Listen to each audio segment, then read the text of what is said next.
What's the deal, everybody? Shane G. It is Wednesday morning. We don't have a new episode of OTI as of right now, but that is all right because I'm here with y'all, and I got some interesting video that I want to react to with y'all. Um, this is something that you've heard me discuss on OTI a couple of different times. I've spoken about it just on my own. You know, just uh, just kind of talking about my own history and things that I've been through in my life and things like that, right? So this is just a video that really hit home for me in the opposite way that I normally discuss it. So what we're gonna look at right here is a Jubilee video.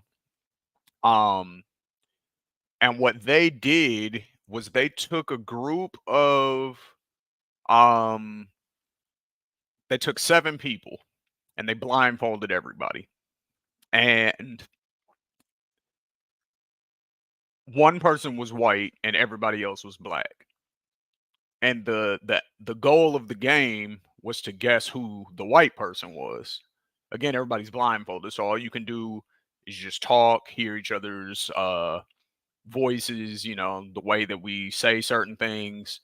And that's pretty much that. So it's a really interesting video because it kind of shows you that when you remove skin color and visual cues and things like that, and you have to just listen to people and you have to talk to people, you'll find yourself having a lot more in common with those people than you would, if you saw them.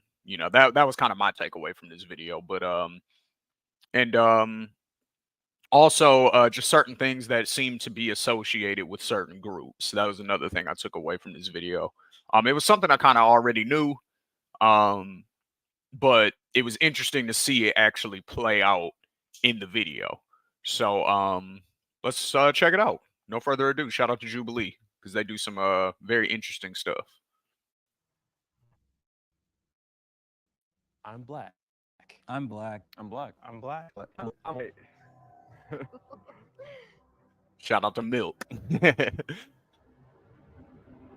Okay, for sure. Now, one quick question I gotta ask: are there any other like Africans or anybody with like any like Afrocentric ethnicities? My dad has Nigerian in him. What tribe? Okay, so see, he's getting right to it. He's getting right to the all right. What African tribe are you from? Is the first question that this dude asks. Like, I don't know too many black people who actually do know that information, so that's uh one clear indicator that this dude is probably of the darker hue, right? So um but yeah, it was funny also because when I first saw this video, I instantly recognized the white dude. If y'all don't know who he is, his name is Milk 74. He's from California. He's from Los Angeles area. Um, he's from Hoover. You know what I mean? If you know if you are familiar with the streets, you know what I'm saying. He's from Hoover. Not just he lived on Hoover. He's from Hoover. If y'all know what that means. So, um, yeah, man, it's just interesting. He's been YouTubing. He was on No Jumper at a certain point. That was kind of when he got on my radar. But then he started his own YouTube channel where he just kind of reacts to gang politic type stuff. Um but it's an interesting perspective, obviously, because it's like I said, sort of the opposite of mine. Whereas, he was he goes on to tell this story. I don't know how much of this video we're actually gonna watch, but he goes on to tell the story and says that he was adopted out of the hospital at 7 days old by a black family. So I think he said something in one interview like he didn't even realize that he was white until he was like 12 or 13 or something like that, just because it was just never really a thing. He knew nothing but black people. His whole family was black, you know. So but yeah, he was adopted at 7 days old to a black family. So he grew up around mostly, if not all, black people in a black neighborhood, went to black schools, joined a black gang, you know what I'm saying? All of this kind of stuff. Whereas me, the reason why I say it's similar, or I mean, it's sort of the opposite, not exactly. One, I was never adopted, nothing like that. But two, um, I know what that feels like to be, you're in one group and then you're surrounded by nothing but basically the group that you're not a part of. When I first started going to school in the suburbs, I was one of less than 10 black kids at the whole school. You know what I mean? Y'all have heard me tell this story before. So, um, but instead of doing what Milk did, which was fully embrace everyone that he was around, I did that for a little bit until more black people started showing up to where I lived and where I went to school at. Then at that point, it was a complete flip. It was like, oh, now I gotta go all the way the opposite way. You know what I'm saying? So, whereas Milk, it doesn't seem like he ever had that necessarily happen. Like he always just embraced, urban culture. I don't want to call it black culture necessarily because gangbanging isn't necessarily black culture, even though black people do it. But urban culture, the way we cook, the way we speak, the way we dress, the music we listen to, all of that kind of stuff. Like he embraced that fully.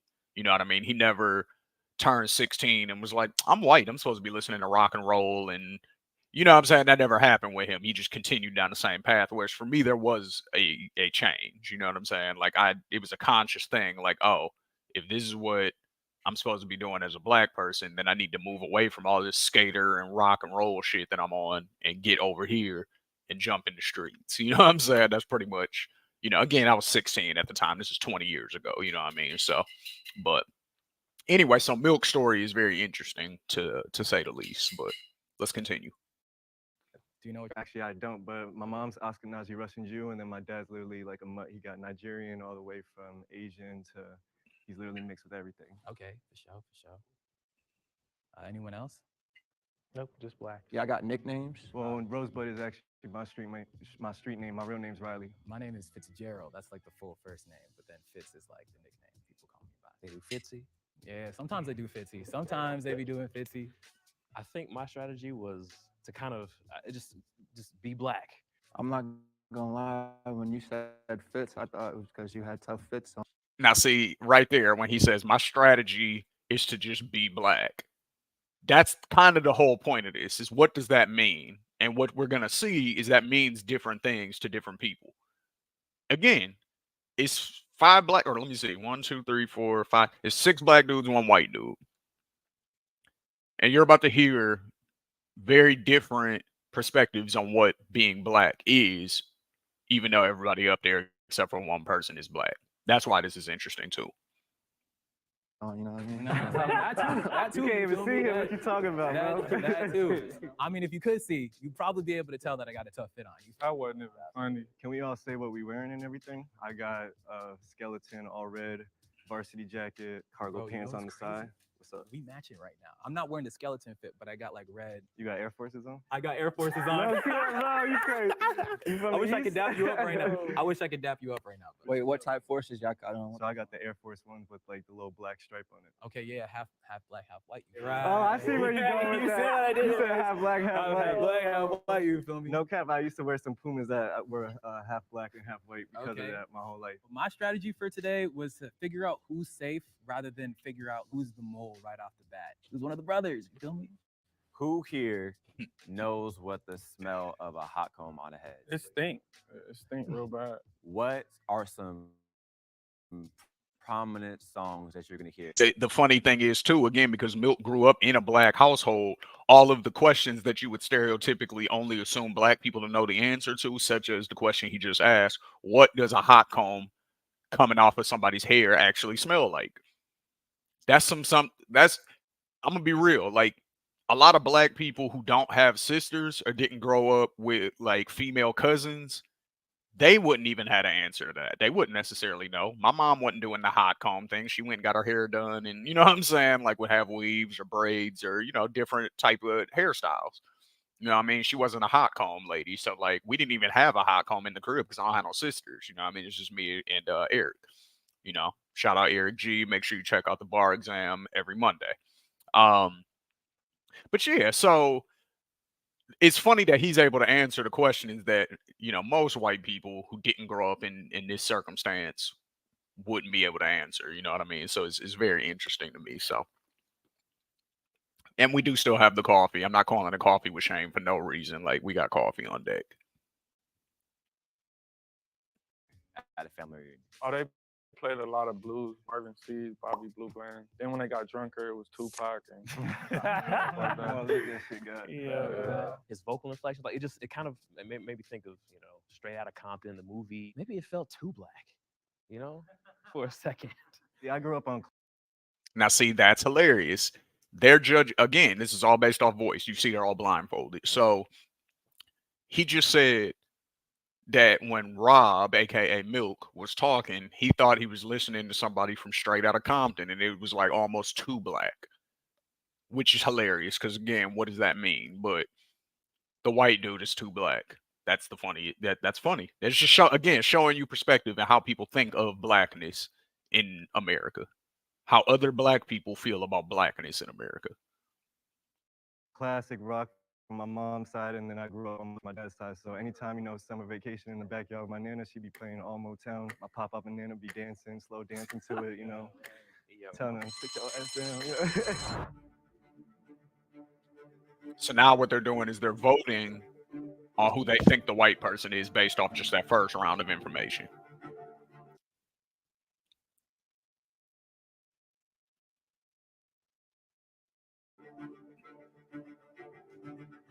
Everyone has one person that's suspicious of them. So we know where, basically. Yeah, we made it. Now you ready to help people customize and save $652? Yeah, we don't do it. Yeah, we don't need none of these ads. Paramount is not paying us, even though that movie does look good. So I'm gonna start off with a theme song. You finish it. We're brothers. we're happy and we're singing and we're colored. Give me a high five. Okay, I like that. Me growing up half black, half white, there's certain songs that they sang that I honestly didn't know word by word what to say. In the movie ATL, Rashad was running his daddy's house since what age? It's a famous line, y'all. You gotta know that. I ain't gonna cap. I ain't even know the answer to that one. Shit. Let's complete this song. That boy got Stretch pants. Do y'all know the line he was talking about from ATO? If so, put it in the comments because I don't know what he was talking about. 15, was it? Man, I've been running here since I was 15. Something like that. I think it was 15. I think that's the answer. I don't know, though. boy got stretch pants. What is that? I got one. Anybody know what it is when you say you put your foot in something? To cook it real good. Me and your mama whipping it up. That food is immaculate. I was listening so intently on voices because you ever been on the phone with like telemarketer? You can tell it's a black person on the other side, so you throw out little hints, while you're talking, and like, oh yeah, we cool. I was trying to catch that. Call and response. Won't he do? That's hilarious. That is so funny because I've historically worked at call centers for the majority of my adult life, right? So that's really funny that he brings that up when he says, when you're on the phone with somebody, like you call a call center, you call a telemarketer or something like that, and they're like you can tell that they're black on the other end. So you try to, like he said, throw little hints to let them know that you black too, so that y'all can kind of relate a little bit more. Like that's just a funny thing because I definitely have noticed that, throughout my life, working in call centers. And then I've also noticed the opposite too, where like, for example, I worked at this place in Michigan, and this is when I lived on Linwood. So this is like, not a good neighborhood in the city of Detroit, right? So I lived there. I was working at this place in Troy, which is a nice suburb. And whenever I would call people or I would talk to people on the phone and I recognized that they like maybe lived in my neighborhood or something like that, I would bring it up. And they were like some people will be blunt about it. They're like, you stay off are you black? And I'm like, yeah. Like, and then all of a sudden the conversation changes a little bit. You know what I mean? Because I guess my voice isn't necessarily, you can't really tell. I've heard people say I sound like I'm from the South.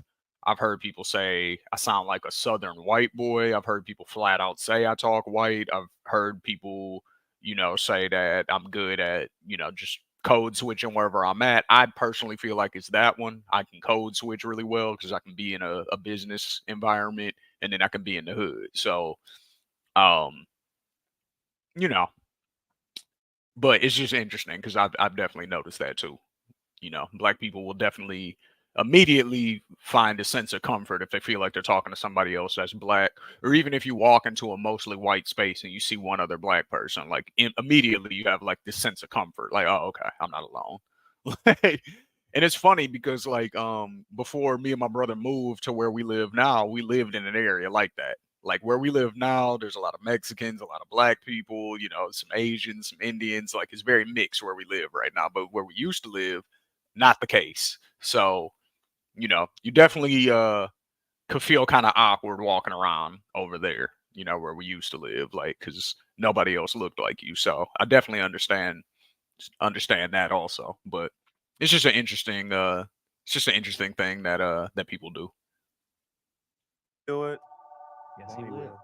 Who said that? Brevin. Jay. I'm suspicious of everybody else over here. Now, all black people don't go to church now. But they notice. This is true. What flavor of Kool-Aid was y'all favorite growing up? Red. Red. I like grape. I mean purple. Yeah, that's kind of suspicious. That's low sus right there. Very You say grape. suspicious. Because where I'm from, we go by colors. We don't go by that. What you just said. Wait. And see, it's little things like that. That's so funny. It's little things like that that don't really give anything away, but kind of do at the same time. Like, what's your favorite Kool-Aid color? Everyone's naming colors, or Kool-Aid flavor, and everyone just instantly is naming colors. One dude says grape, and everyone looks at him crazy. Like, grape? You mean purple? Like, so it's just little things like that. Like, and that's funny. Like, based on because he's saying, you know, the dude Rosebud, he's black and white. He was saying, you know, so he didn't fully. It seems like get all of the same interactions that most of us did growing up. That's what it seems like. It seems like you know, he had to seek out his black side, whereas his white side was always around. So like certain things he doesn't pick up on. And that leads them to thinking that he's potentially not black, which makes it funnier because he's blacker technically than the white guy that they're convinced is black. Hold up. Why is that crazy? Because grape and purple are exactly the same thing. I mean, we used to call Welch's grape soda. I don't know. It's just where I'm from. We go by colors. Grape Kool-Aid, not purple. Red flag. You're trying to come at me about the grape, but honestly, that I grew up with a bunch of friends, and we all called it that in Harlem. How you make your Kool-Aid? You pour the sugar to the ancestors, say stop.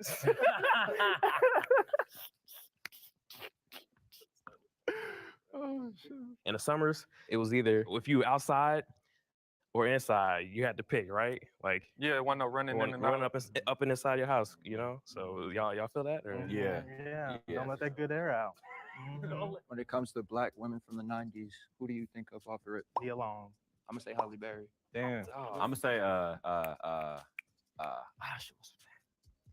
she was a rapper. Wow, what's her name? Rhapsody. Jada Pinkett. Or the sister. Rhapsody. You can't take two. Rhapsody didn't come out in the 90s, did she? I don't think that's true. I don't think that's true. Let's Google that. When did Rhapsody come out? Rhapsody debut album. Her first album came out in 1997. Okay. No. Nope. Sorry. This is not the right person. Rhapsody rapper debut album.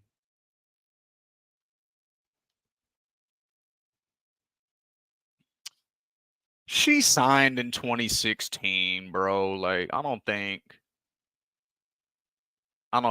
that was correct. Why would you Rhapsody? What? What are you talking about, dude? All right, let's see here. Years active, right on her. This is on Wikipedia. Years active 2007 to the present. So sorry, bruh. She wasn't one of your 90s people. I don't know what you were thinking with that one. Shout out to Milk for having two excellent picks, though. He taking forever. Goodness, somebody got to know with this. Shotty from like Black Panther. Who was the queen? You feel me? Yeah, I know her name, but you gotta know her Angela name. Bassett. There you Angela go. Bassett. There Angela we go. Bassett, that's a There we good go. one. I think a Whitley from a different world. I can't remember her name. Old girl from Jasmine a different Guy. world.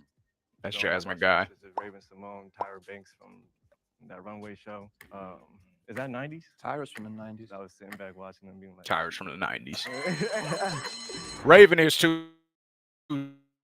She was just not grown at the time. She wasn't an adult in the 90s, so that'd be weird.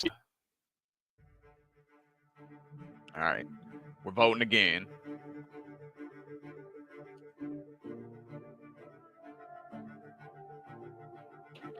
Sorry, I keep checking my phone. I got to make sure that YouTube don't cut the stream since Smack and Beasley hated on us on Monday.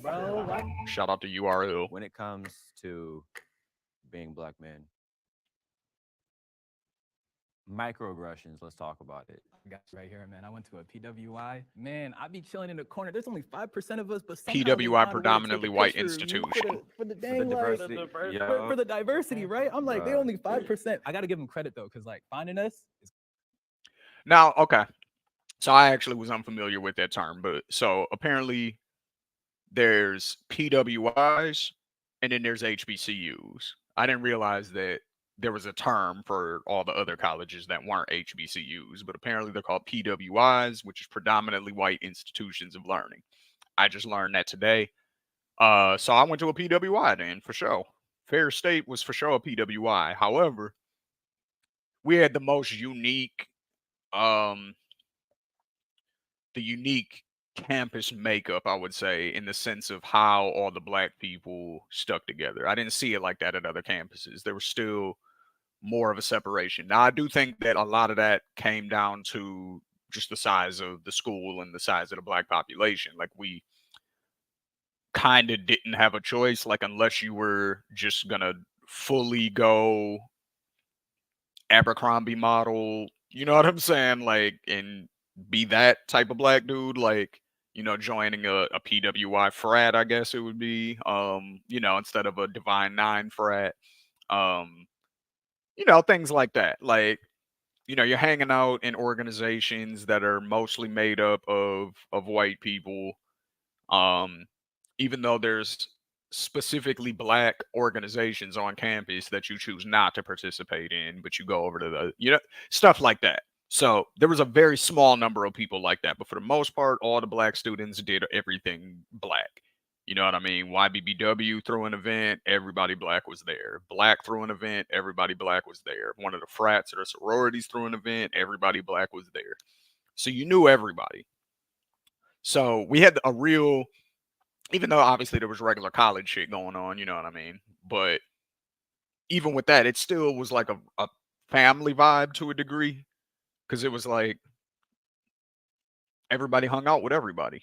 And everybody was either you was cool with somebody from whatever group, so you could hang out with them too, or vice versa. You know what I mean? Like there was just a lot of intermingling and everybody was just cool. You know, there was very little friction, I would say. There was friction, especially our freshman year. We were wilding, but you know, that didn't happen too much, you know what I mean? Shout out Eric G. What you about to do? Being responsible. I love it. All right. Let's get back to this. it's gonna be a little bit tough, but like they found a way regardless. I ain't even gonna lie, Loke. I'm real lost. We from the streets. I ain't even get that far, like college, and shit like that. We all got a different journey. That's cool. Yeah, it's like the low key racist thing. Yeah. Like, not like You're so well spoken. Wow. Why wouldn't I be? I'm a grown you're man. a black guy. You're so well spoken. Yeah. You peep game, you walk down the street, right? And a white folks see you, the first thing they do when they see you or acknowledge you, they fold their lips, like, and nod their head down, make that weird Or they face, give you you know what I hella mean? space on the sidewalk or even step in the street. Or clutch their bag. Clutch the purse. Yeah, clutch the bag. Take the next elevator. Yes. All of that. All of that. Hella room in the elevator too. Stare at you like you ain't supposed to be here. What was one of y'all favorite movies growing up? You feel me? Like Loving Basketball, Don't Be a Menace. I mean, And see, the funny thing is about Milk speaking from that experience is he probably has experienced that. But he's probably experienced it obviously not from the being black perspective. He's experienced it from the being a dude from the hood perspective, I would guess. or he's been around enough dudes who that has happened to, who he's seen it. You know what I'm saying? Or people know him for hanging out with black people or for hanging out with the Hoovers or whatever. And so they just associate him with that. You know what I mean? So he probably has experienced some of those same things, or even just being white in an all black neighborhood. I know sometimes like people will look at you like, what are you doing over here? Like, you know where you at right now? You know what I'm saying? So it's like, there's a lot of that type of shit. You know, because that's again, and I can understand that perspective 100% because that was one of the things that kind of drove me into hanging out in the hood and hanging out in the streets and doing different things was because where we lived in the suburbs for a long time, I was sort of an anomaly. It was like, what are you doing out here? Do you know where you're at? Are you supposed to be here? Like, you know what I'm saying? Like cops weren't used to seeing it, other kids weren't used to seeing it necessarily. So it's like, you know, a lot of ignorant stuff got said and a lot of ignorant stuff happened. Um, the happening side was more so dealing with cops, which is the thing that drove me to hang out in the city more. I'm like, if I'm in the city, I'm just another dude. You know what I'm saying? Like I got to be doing something or I got to be in a hot spot for them to come over here messing with me. Like if I'm just outside chilling, like nobody's going to think anything of that. That's what we do. You know what I'm saying? Versus being in the suburbs, it's like I'm walking down the street, you'll get pulled over. It's happened to me twice out here in Arizona as a grown man, walking down the street, got pulled over. You know what I'm saying? Like I don't know if you've ever been pulled over walking before, but it's a weird experience because you don't know at first if it's for you. You're like, what? There's no other cars around. Like, wait, is this for me? Then all of a sudden, that flashlight on the truck, they put it on your face and they tell you to stop. You know what I'm saying? So it's like, I don't know if that happens to, you know, people outside of. If you're a minority in any environment, I could see that happening to you. Is what I'm trying to say. So if you're a white person, all black environment, I could see people looking at you like, what are you doing over here? You know what I mean? Especially if it's not like a white family and that's the white family that everybody knows on the block. Like you were one white kid that got adopted by a black family. So you're really by yourself. You know what I'm saying? So, you know, it's an interesting thing. What did y'all watch? I like New Jack City. Like, That was all right. You from New York, hell, though. D. So you already know. Like, I am my brother's keeper, and that's some real shit. So I'll tell you what, man. I watched the first Power Rangers movie like twice a day for like the first 4 years after it came out, man. Power Rangers? Yeah. Power Rangers. What season? What season? Oh, Mighty Morphin. Mighty Morphin. Facts. Hard is hard. It is. I watch anime too. I'm not Oh gonna wait, lie. you watch anime? I do. What you like? What you like? Dragon Dragon Ball Ball Z. Z for shows and gateway. Y'all Naruto. Come on, like. Don't laugh at me, but I was Disney Channel originals. You know what I'm saying? No, that was good. Hey, let's watch a Disney Channel. Boy, Y'all know about that Static Shock though. Come on. I was literally just about to say. You know what I'm saying? Superheroes. Static Shock. I met his voice actor, bro. You did? My dude is cold, bro. He voices every single black, everything. And Samurai Jack. He's Man's black, got yeah. range, bro. Yeah. He's got range. All right, I got a question because I feel like we just gonna be like We gonna get by, man. too much, yeah, I right? got y'all after this. Even if you white, we gotta tap in for real. Hey, you have to. Yeah, you be like. But okay, so Why does that bother you? you didn't have to point that out, bro. Okay, so in regard to dating and whatnot, my first girlfriend, she ended up being a Russian girl, and my dad was he always used to throw hints like, "Hey, man, you know, she's nice and all that stuff." And like he would never say it, but I knew like the upbringing he had, he dealt with a lot of racism stuff, so he kind of had like the hesitance for like those type of relationships. Did your parents? Now that's interesting too. Because dealing with that, right? I've dealt with, you know, living in Oakland County. I'll just say that. Living in Oakland County in Michigan, which is it's a county that's all of the west side suburbs on Detroit or of Detroit. So that's Southfield, Oak Park, Royal Oak, Farmington, West Bloomfield, Bloomfield Hills, Novi, all of that. All of that is Oakland County. So when I was living there, like I said, when I first moved out there, not a lot of black kids. You know what I mean? Like when I got to 6th grade, there was probably it was still probably less than 15%. Less than 15, 20%, I would say. So less than 15 or 20% of black kids, that's still not a lot. So um my dating preferences were at the time definitely white girls, for sure. You know? And I've never been one of those people who shitted on black girls or now in my age black women. Um but early on in my life, I would say I was definitely more attracted to white girls. And I think it was just more of I thought I had more in common with them because of where we lived. You know what I mean? Like, oh, okay, this is what, you know what I'm saying? Because you assimilate after a while. You know, you've been somewhere 3, 4 years. You're going to do what you can to try to fit in. So since you're trying to fit in, you'll assimilate to certain things. You're going to listen to some music that you might not normally listen to. You might dress a little different than you normally would. You might use words that you wouldn't normally say. You know what I'm saying? If you're hanging out in certain environments, you're a lot more likely to say dog, homie, nigga, bro, blood, cuz, you know what I'm saying? Stuff like that. Whereas if you grow up in a different environment, you're more likely to say dude and things like that, right? So I was definitely amongst the dudes. I wasn't amongst the bruhs. You know what I'm saying? I was amongst the dudes.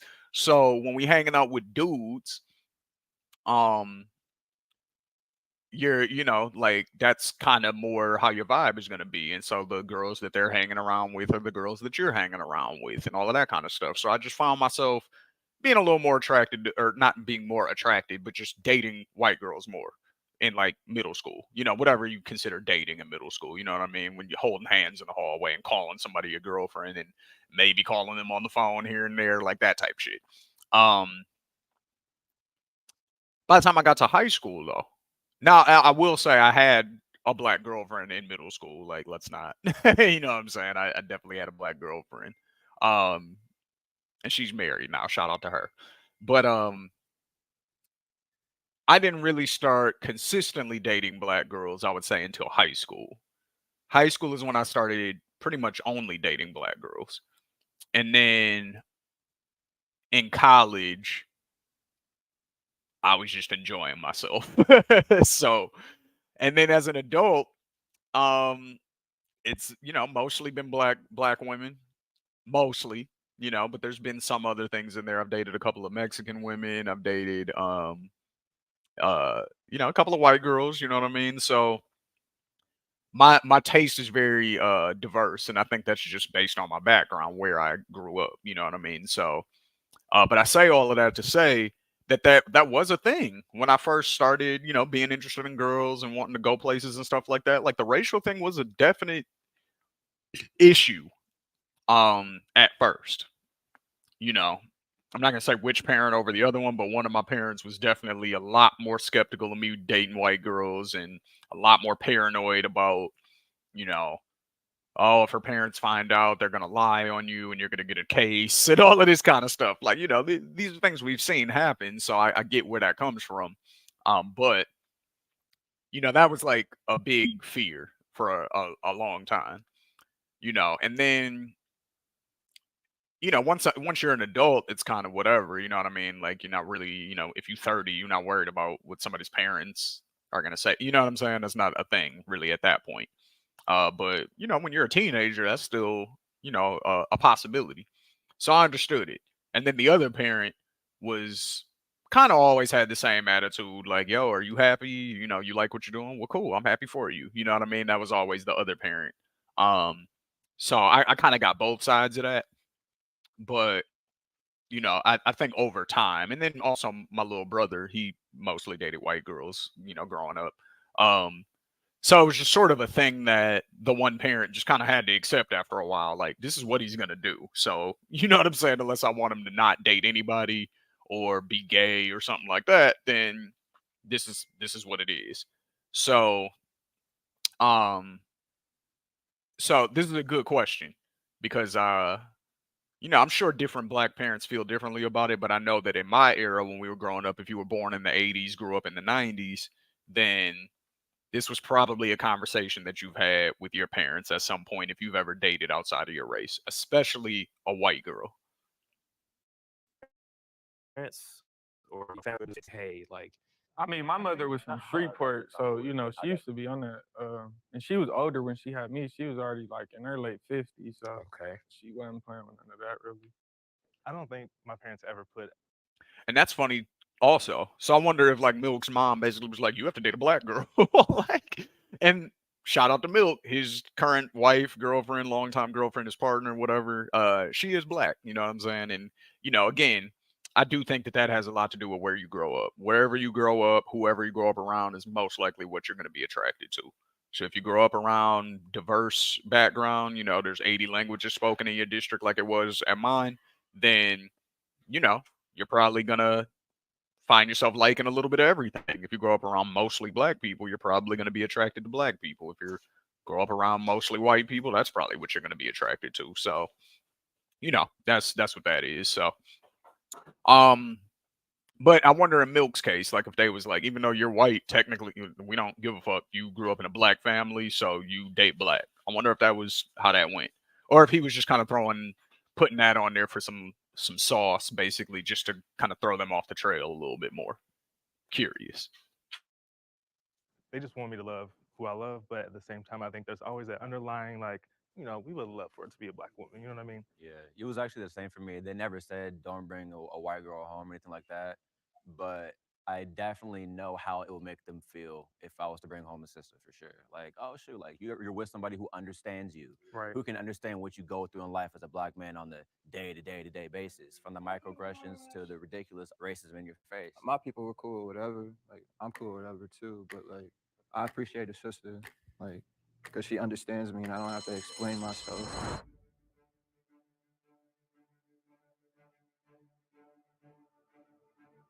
Down to the nitty-gritty. So y'all get the idea of the show. I'm about to go ahead, pull up the final result. If the lights turn green, that means you voted the mole out and you all win. If the lights turn red, that means the mole is still in the box and you all lose. The thought popped in my head of, what if you had it wrong the whole time and the guy right next to you is the one? 3, 2, 1. It is red. That means the mole is still here. You guys can lift your blindfolds in 3, 2, 1. What? This is hold on, wait. Now, did you see Brevin? What I cut out of this? Brevin actually got cut out in the last round. Brevin being the guy right here with the striped shirt on, standing in between Milk and the other guy with the all red on. He said something, and we skipped this part in the video, but I definitely encourage everybody to go back and check this out. It's on Jubilee's channel. What he said was, he said something about growing up either in the suburbs or growing up with money or growing up affluent, something like that. And that tipped one of the people off like, oh, he's probably not black. And then when Milk said he was from South Central Los Angeles, had been to jail, when he was telling his story, that seemed more relatable to the other black people, which is why he made it to the end. And that was the interesting takeaway that I thought in this video was, is blackness in America viewed as criminality, or is it viewed as struggle, or is it viewed as coming from the hood, or you see what I'm saying? Like that's almost what it feels like, and this is from other black people on the panel. That's almost what it feels like blackness is measured as. Like even just like again at the very beginning when he said Milk was talking and he thought he was listening to the movie Straight Outta Compton. He was like, maybe it's a little too black. Like blackness equals hoodness, blackness equals toughness, blackness equals struggle, blackness equals coming from, you see what I'm saying? Like that's just the impression that people have in their own mind, because that was the only thing that got Brevin eliminated, was the fact that he said he grew up in a nice area, or that his parents were both there, or something like that. And that's another thing that's interesting too. People will assume that just because you have both parents that you live in a good home. That's a wild assumption too. You know what I'm saying? Like or just, there's a lot of assumptions that get made because unfortunately the norm is dads not being there, at least in the house physically. I'm not saying that no black people have dad in their life or none of that. Like, because there's actually studies and articles that prove that black fathers are more involved in their kids' lives than other races comparatively. But that's not the point. The point is, there's enough people out there with that story to where it seems normal. There's enough black people who come from the inner city to where it seems normal. I think it's changing now. Um, but there was a point where it was like being black and being from the suburbs, like you were born there in the suburbs, you never lived in the city. Like that was weird. You know what I'm saying? Like I don't know if it was like that in other places, but it was always like that in Michigan. Like if you didn't at least spend some time in the city, like are you really one of us? You know what I mean? And so shout out to Flaw from OTI. He very clearly stated that he doesn't measure blackness like that. And that nobody can deny anybody their blackness based on where they're from or whatever. Like as long as your skin color is black, you black. That's the end of the story. Um, the only thing that I feel like he's negating with that is, yes, that may be literally true, but if that's not how people are treated, if that's not how people are responding to you, or they're not, giving you that respect of being a black person, then what does it matter if you know it or not? If the rest of the world is basically treating you like, yeah, you black, but not really. You know what I mean? Like then it kind of doesn't matter if you feel like, well, I know I'm black. It's like, yeah, that might help with your self-awareness, your security or whatever, but it's not gonna positively impact your day to day. You see what I'm saying? So it's just a bunch of interesting things to think about. But I do want to play the end of this clip though, because Milk gets in a little bit more into his background, and it kind of shows that again, black people, even us, we relate struggle with blackness. That's Rob. That's Rob. That's Rob. I'm Brevin. Brevin? Yo, what's up, Brevin? What's up, y'all? Big ups to you, yo. Big ups to you. Hey, yo. Of course, there's been like a couple white boys who cool, but like not like Rob. Like that was different. My name is Robert, but they call me Milk. There was a clip earlier where that same dude who was just like, not like Rob, that was different. There's another dude who basically was saying how he he felt like he was listening to one of his cousins talk when Rob was talking, and that is what convinced him that he was black. But why? Like, how do your cousins talk? Are they from the hood? You see what I'm saying? I'm from South Central. I got adopted at 7 days old as a baby, like out the hospital to a black mother. So I was raised with her ever since 7 days old. That's crazy. My whole family was black. I didn't even know I never met the other people until I was like That's dope. grown. My upbringing was a little strange. I was the only white kid at every party, every birthday. But that never really like bothered me, I guess. Is it hard for you to fit in with white people? Oh, it was. It's getting a little better. What about for black people then? Is it easier or was it more difficult to get along with black people? Nah. I mean, that's all I was around my whole life. Jail, county jail, juvenile hall, every party, everything. And your whole family, like, they just all accept you. Because I got sides of my white family that, like, they wouldn't even hold me as a baby because I had a black dad. Hell nah. I had a good family. Since my mom married a black man, they sat shivets for her, which basically in the Jewish community means that you're dead to me. And it's almost lone feeling that you get sometimes when you feel like you can't relate to anybody. I was like the baby, low-key, like the youngest one. Wow. Get your money, Milk. All right, man. So that was real interesting. I feel like, shout out to Jubilee for not cutting the stream. I appreciate y'all. And shout out to everybody who participated in that video. Jubilee does a lot of cool content. I actually initially saw this video on Abba and Preach. Actually, they were reacting to it, and it just really struck a chord with me. As somebody who, like I said, has experienced dealing with being black in many different environments. I can definitely relate to different people on that panel for different reasons. You know what I mean? I can definitely relate to Milk in the sense of being, you know, one of, if not the only person of your skin color in a certain environment. And whether or not that's uncomfortable or not, you know, I definitely can relate to that. I can relate to Brevin in the sense of, oh, you grew up, you know, like in my case, we grew up like working class. I would say both my parents worked 40+ hour weeks in a plant, sweating. You know what I'm saying? Like just to make it happen for us. So it wasn't like I had a doctor and a lawyer as a mom, and then I had two plant workers. You know what I'm saying? Like they hustled to provide for us. So in that sense, you know, I can relate to Brevin in the sense of like you gonna say I'm not black or I'm not really down because my parents moved us to a better area. Like that makes me not black no more. You know what I'm saying? Like so. I understand that feeling too. I grew up with a lot of that. Now, shout out to Twan. He said he sees a lot less of that now.